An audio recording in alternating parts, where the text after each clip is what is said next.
பார்த்தீங்கன்னா, மஞ்சுளா அப்படின்னு ஒருத்தவங்க கேள்வி கேட்டிருக்காங்க. என்ன கேட்டிருக்காங்கன்னா, "வணக்கம் சார், வணக்கம். நாங்க வீடு கட்டி முடிச்சு தான் பார்த்தோம். கன்னி மூலை இழுவியா இருக்கு. கட்டி முடித்த பிறகு என்ற பரிகாரம் சொல்லுங்க." அதாவது நீங்க கன்னி மூலை இழுவியா இருக்குன்னா, இடம் இழுவியா இருக்கா, கட்டிடம் இழுவியா இருக்கான்னு நீங்க சொல்லல. ஸோ இடம் இழுவியா இருந்தா காம்பவுண்ட் போடும்போது சமன் செய்து, நேர் செய்து நீங்க போட்டுக்கலாம்.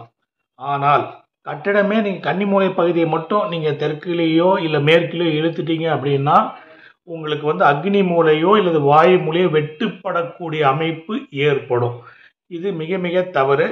இந்த மாதிரி தவறு இருந்தால் கண்டிப்பாக பில்டிங்கை நீங்கள் சேர்த்தி தான் கட்டியாகணும், எக்ஸ்டெண்ட் பண்ணித்தான் ஆகணும். அது பண்ணிங்கன்னா மட்டும்தான் இது. நம்ம இது மாதிரி பண்ணிட்டோம், ஏதோ சின்ன பரிகாரம் பண்ணி சரி பண்ணிக்கலாம்னா அதெல்லாம் சிறிய பலன்களை உங்களுக்கு கொடுக்காது.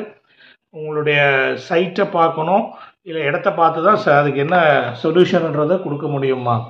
ஏன்னா கன்னி மூலை மட்டும் இழுவியாக இருந்தால் ஒரு அக்னி மூலையோ இல்லை வாயு மூலையோ வெட்டுப்படலாம். வெட்டுப்பட்டால் அந்த குடும்பத் தலைவருடைய மதிப்பு இழப்பு ஏற்படும். அவங்களுக்கு பெரிய மரியாதை இருக்காது, மதிப்பு குறைவு ஏற்படும், வருமானம் பாதிக்கப்படும், அப்புறம் மன அழுத்தம் ஏற்படும். அதனால் இது நீங்கள் பார்த்துக்குங்க.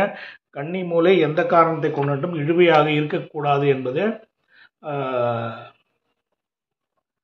சாஸ்திரத்தில் இருக்குது. கட்டிடமோ இடமோ இருக்கக்கூடாது, பார்த்துக்குங்க. அடுத்து ராஜ் அப்படின்னு ஒருத்தவங்க கேள்வி கேட்டிருக்காங்க. அவங்க என்ன கேட்டிருக்காங்கன்னா, சார்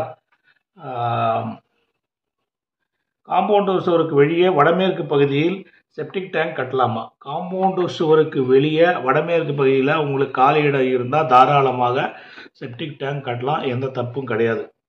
ஆனால் அதில் ஒரு கண்டிஷன் என்னென்னா, அந்த செப்டிக் டேங்க் உங்கள் காம்பவுண்ட் சுவரை தொடாமல் இருப்பது போல் பார்த்து கொள்ளுங்கள். அடுத்து தண்ணீர் தொட்டியும் இடம் காம்பவுண்டு சுவருக்கு வெளியே உள்ளது. தண்ணீர் தொட்டின்னா மேல்நிலை தொட்டியா கீழ்நிலை தொட்டியான்னு தெரியலை எனக்கு.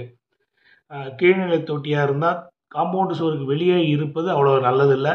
ஈசான மூலை என்று சொல்லப்படுகிற காம்பவுண்டு சுவருக்கு உள்ளே தான் கீழ்நிலை தொட்டி இருப்பது நல்லது. அதே மாதிரி நீங்கள் ஓவர் ஹெட் டேங்காக இருந்தால் கன்னி மூலையில் வீட்டிற்கு மேலே உயர்ந்து இருப்பது நல்லதே தான். ஆனால் நீங்கள் வீட்டிற்கு வெளியே இருப்பது அவ்வளோ சிறப்பு இல்லைங்கம்மா. அடுத்ததாக இன்னொரு கேள்வி வந்திருக்குங்க. சார், என் வீட்டு 1 சென்ட்டு தான், 1 சென்ட்டுக்கும் கம்மியாக தான் இருக்குது. அவரோட சின்ன இடம் 1 சென்ட்டுக்கு கம்மியாக தான் சார் என்னுடைய இடம் இருக்குது. இதில் பார்த்திங்கன்னா சின்ன பெட்ரூமு, அந்த பெட்ரூமுக்கு வடமேற்கு பகுதியில் பாத்ரூம் வைத்திருக்கிறோம். ஸோ வைத்து கட்டியிருக்கிறோம். ரெண்டுக்கும் இடையில் பாத்ரூம், ரெண்டுக்கும் இடையில் பெட் இருக்குது. அப்படி இருக்கலாமா சார்? வடகிழக்கில் ஒரு சின்னதாக ஒரு பூஜா செல்ஃப் வச்சுருக்கோம் சார். சாஸ்திர சிறியதாக இருந்தாலும் பெரியதாக இருந்தாலும் ஓரளவுக்கு சாஸ்திர அமைப்புப்படி இருந்தால் அதுவே போதும். நீங்கள் எதிர்பார்த்த பலனை விட நல்ல பலனை கொடுக்கும். அதனால் தாராளமாக இருந்துட்டு போட்டுங்க. அதனால் உங்களுக்கு நன்மை தானங்க ஏற்படும்.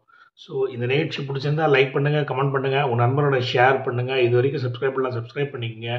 கூட பெல் பட்டனை கிளிக் பண்ணுங்கள். அது மூலம் எங்கள் அப்டேட்ஸ் உங்களுக்கு உடனுக்குடன் கிடைக்கும். மீண்டும் மற்றொரு சந்தர்ப்பத்தில் மற்றொரு வீடியோவில் சந்திப்போம். நன்றி.